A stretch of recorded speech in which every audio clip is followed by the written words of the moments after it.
guys to another Kamikaze creation video. Here we are, back at the beast.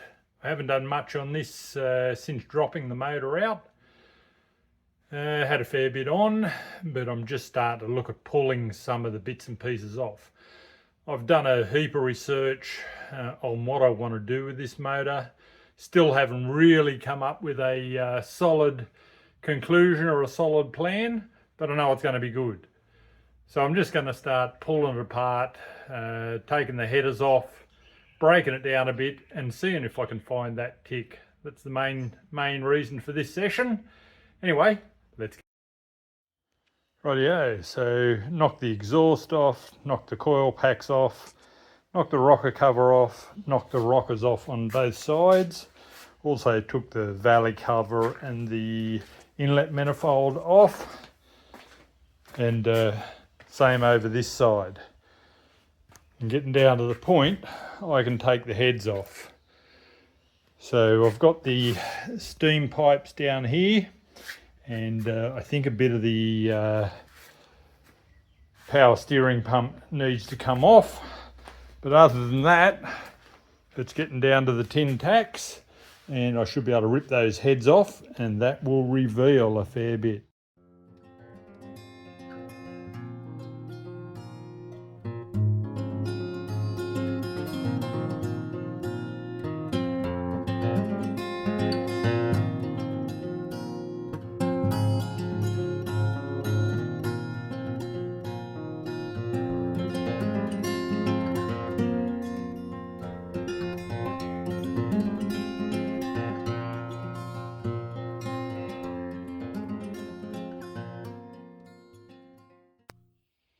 Rightio, so got this side off. I'm down to those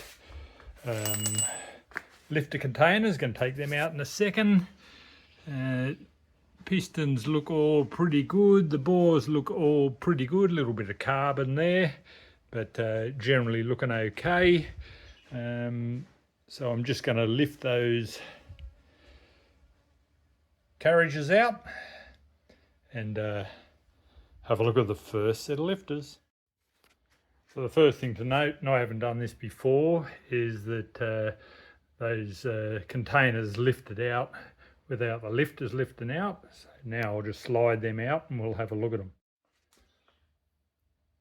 So they're all out, and on initial inspection they all look good. Nothing's broken, none of the legs are broken. They don't look like they were twisted, but they could have been because they weren't sitting nicely in those carriers. Anyway, got to take the other side out. We'll just come over here, have a look, and there they all are. So there's nothing to tell me that they weren't twisted at this stage, but I'll have a look at the other side and we'll see if there's anything noticeable there. Again, here's that set of lifters. I just got the carriers and sat them back in. There's no broken bits on the carriers. They sit in there and locate well. So it doesn't, unless one of these lifters is jammed, there's nothing there to indicate that there's a problem.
Here we are again.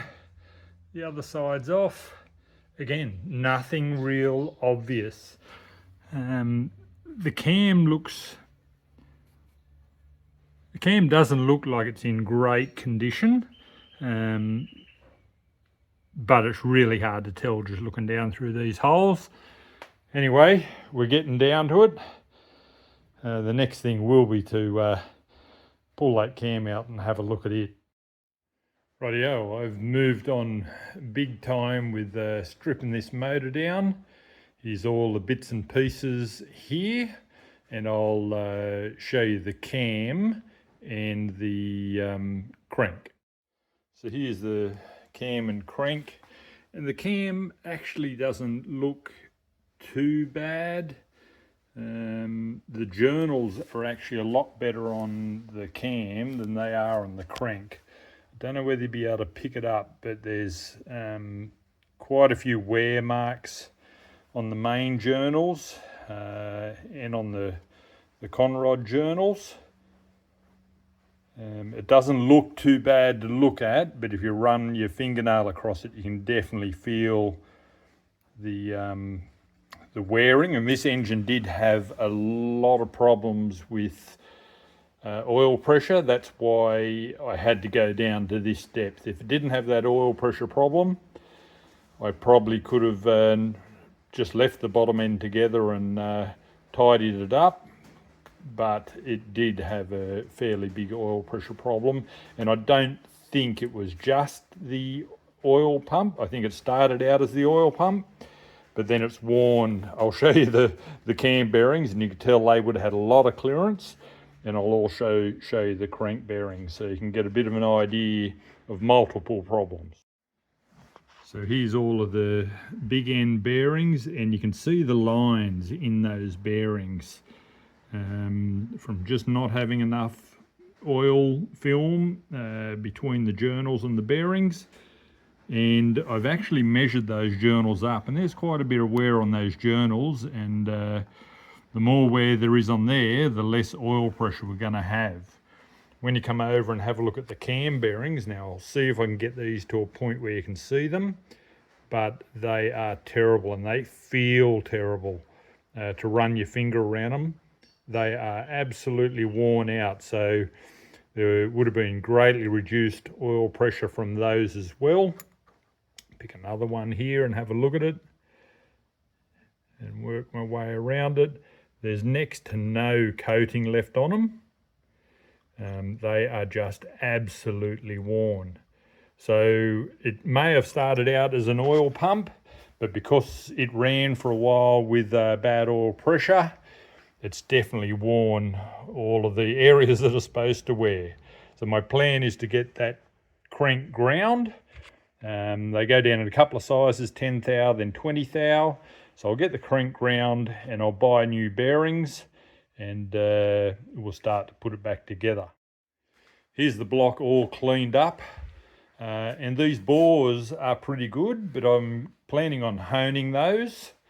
But it's cleaned up really well, and if you have a look up through the tunnel there, you can see I've taken all of the cam bearings out, and I've actually ordered a new set of them so that I can get those in initially, and when I get that crank ground and get new bearings, I can basically get the crank back in and look at starting to reassemble the bottom end. This is my U-Beauty tool that I bought off Amazon to remove those cam bearings. It's got removal and installation parts with it. That made the job nice and easy. Over here are all the pistons. Now they're basically dirty and grimy and got a lot of stains on them, but they're generally okay, and those bores look okay. So these are going to need a really good cleanup. At this stage I'm just going to reuse them. I may change my mind on that, but at this stage I think I'm going to clean them up, reuse them, put new rings on them, and just hone those bores by hand. So it's where it's at, guys. This was definitely the pull down phase. I'm really happy with that block and the way it cleaned up. I just used a bit of degreaser. I've got a high pressure cleaner. got into it, and then I blew it all down with compressed air and blown all of the ports out of it. Just doing a little bit of dressing, taking a few burrs off because they're pretty sharp all over. So just taking a few burrs off it. I'll give it another blowout, and then I'll start to assemble it back up again. First thing is getting those cam bearings in, and getting that crank ground is going to be the mission. Once that's done, it's new bearings, get the crank in and start reassembling up all the bits and pieces for the bottom end. I've got a shopping list online, and I'll get it all together in the next video. Hopefully we're starting to put it back together. Take care. Bye for now.